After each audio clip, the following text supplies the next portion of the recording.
This is the ArtPad overlay. This was originally designed to work with digital illustration and digital painting. The idea was that with a pressure-sensitive surface, you could use really any stylus, such as a pen or a paintbrush, and use the natural media to do your drawing. You could, of course, take a pen and just trace directly on here, and so you could draw using the pen. The problem is that it didn't work that well because unlike a Wacom tablet, there's no hover on these arbitrary stylus that we use. It made it hard for artists to know where their pen was going to land on the painting on the screen, for example, in Photoshop or Illustrator. So we have a lot of these on the shelf. The cool thing is that this is actually really great for sound design. What we've done is we've remapped all of this to MIDI so we can use it in a DAW. Let's take a look at how we've mapped this. In Bitwig and Ableton, it works very similarly with the effects controls and then timbre control for a wavetable synthesizer. And then we have some functions at the top. These are mapped to notes, so it's 2 separate octaves of just basic triads.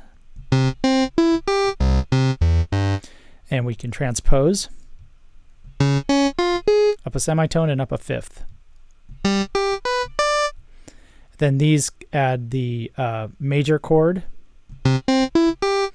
minor chord, and then augmented. So it says, stop, don't play the augmented. Now the real magic, of course, happens in the middle here. So let's go back to our root at the major chord.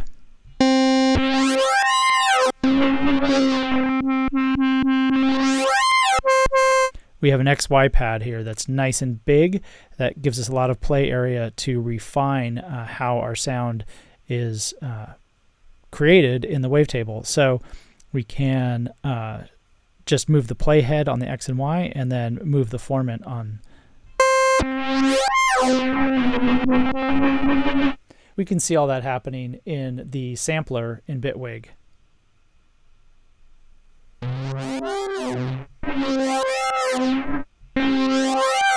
And then, of course, we can add some effects with delay.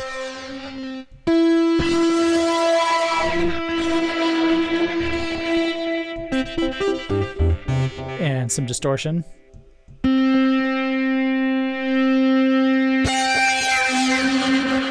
To really make it scream. And then we have the transport controls up here for play, stop, and record. And that makes it really easy because this is, not great for playing, so you can get some designs going and just sort of bang out some different sound designs and add those to your track. So this is a really fun way of interacting with audio.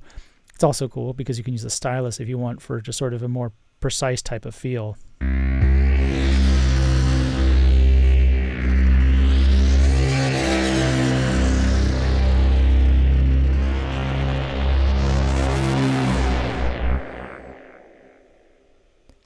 So that is how we've given you an idea of how to work with the ArtPad overlay to make it the SoundPad overlay. We have a lot of these in stock, so we're going to make them very easily available since the Morph is going to be discontinued, which is very sad, but it is a fact of life. So hopefully those of you with Morphs are interested enough to pick one of these up. They'll be available for a little while on our store. This is the Sensel Morph game controller overlay. Because the Morph was originally designed to provide as many interfaces as possible, we have gaming interfaces, typing interfaces, ArtPad interfaces, in addition to the most popular music interfaces. Rather than redesigning this as a MIDI interface for music, I designed a device in Max for Live that takes gaming controls, such as you would get from a standard gaming controller, or the gamepad overlay, and turn those into controls for live. So let's take a look at how we set that up and use this as an alternative interface for sound, music, and sound design. Game controllers in Max for Live can be a bit confusing. I've tried to simplify the process some with the game controller Max for Live device.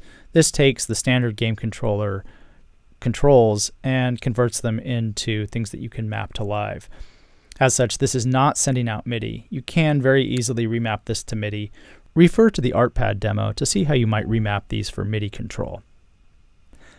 As game controllers, though, we'll use this Max for Live device to select a particular device to send information to live. In this case, you see the Morph shows up as several different controllers. In this case, Sensel Morph 3 is what works, and you can see it's getting the joystick information, and when I press the buttons, you'll see the lights flash. So that way you know you have control. If you don't see those things happen, just select a different morph in the path there. Mapping it is extremely similar to other devices in Max for Live because I've stolen a lot of the patching from that to make this panel for controlling different downstream devices. So you just select a game control such as left trigger, which in this case is up here, or on a traditional game controller would be down here. And then you can just map it. So we can take a D-pad controller, for example, and map that to some parameter downstream in your Max for Live device chain. You can change the ranges for the minimum and maximum, and change the curve style. And then you can see how there's a sort of an envelope, and that's really nice for creating sort of rise and fall envelopes for simple button operations. And I'll show you how I worked with that in some of these controls. The output gives you an indication of how it's affecting the output from the inputs. And then we also have a transfer curve, so you can change, you have some preset curves here, so you can change the response. In things like expression control, there's an actual curve that you can draw. I got rid of all of that. It made things too complicated. And then we can scroll up and down in this window to access more parameters to map downstream, because there's lots of buttons and sliders and things on these game controllers. So let's take a look at what we have mapped here. So by default, buttons will send out notes. I have an arpeggiator going, so when I hold down a note, it sends out arpeggiated notes. And these joysticks I have mapped to the arpeggiator, so I can control timbre. I'm using an FM operator synthesizer, so I have some timbre controls that I've mapped for the tone and length down here. You can see those move, as well as the frequency and the filter. And now when I press down, I also send a note for the arpeggiator.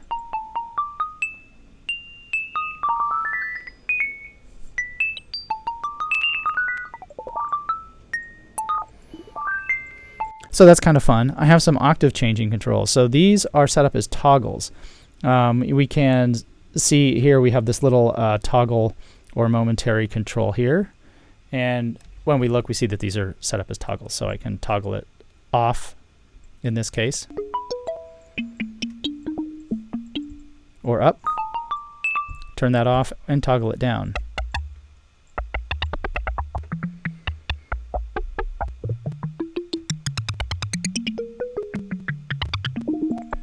And we can also use the L1 and L2 on this side to control some effects.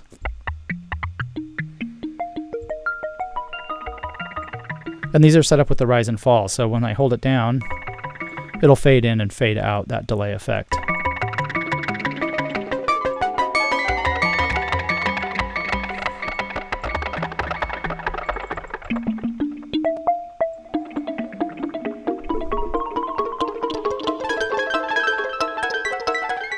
Similar, we can do things with the Logitech controller or other types of game controllers, and they work similarly. This is hooked up to an analog synthesizer, or as it is, the analog modeled synthesizer. So this just gives you a different way of looking at how these controls can be mapped.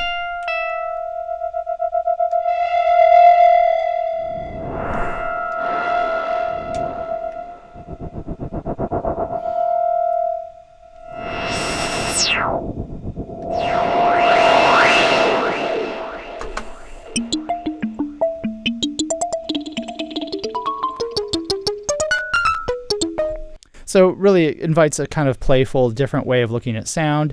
It's a pretty fun interface. You can remap some of these things to MIDI. For example, this, you can remap. I want it to work out of the box as much as possible. But you can now open up the Sensel app, remap this to a MIDI XY pad, much in the same way I used the XY pad in the art overlay. These send out, actually by default, they send out some of the same button controls as these buttons, so they're really just mirrors of some of these buttons. Again, those could be mapped to keystroke commands or MIDI commands for things like transport control. So that is one way of working with the gamepad overlay, not as a video gaming device, but as a music creation and sound design device. I hope you enjoy playing around with these alternative controllers. We have lots of them. We'll be selling them cheap, if not free, as we close down and discontinue the Morph. It's sad to see it go because there's so many awesome possibilities. Hopefully more devices like this appear in the future.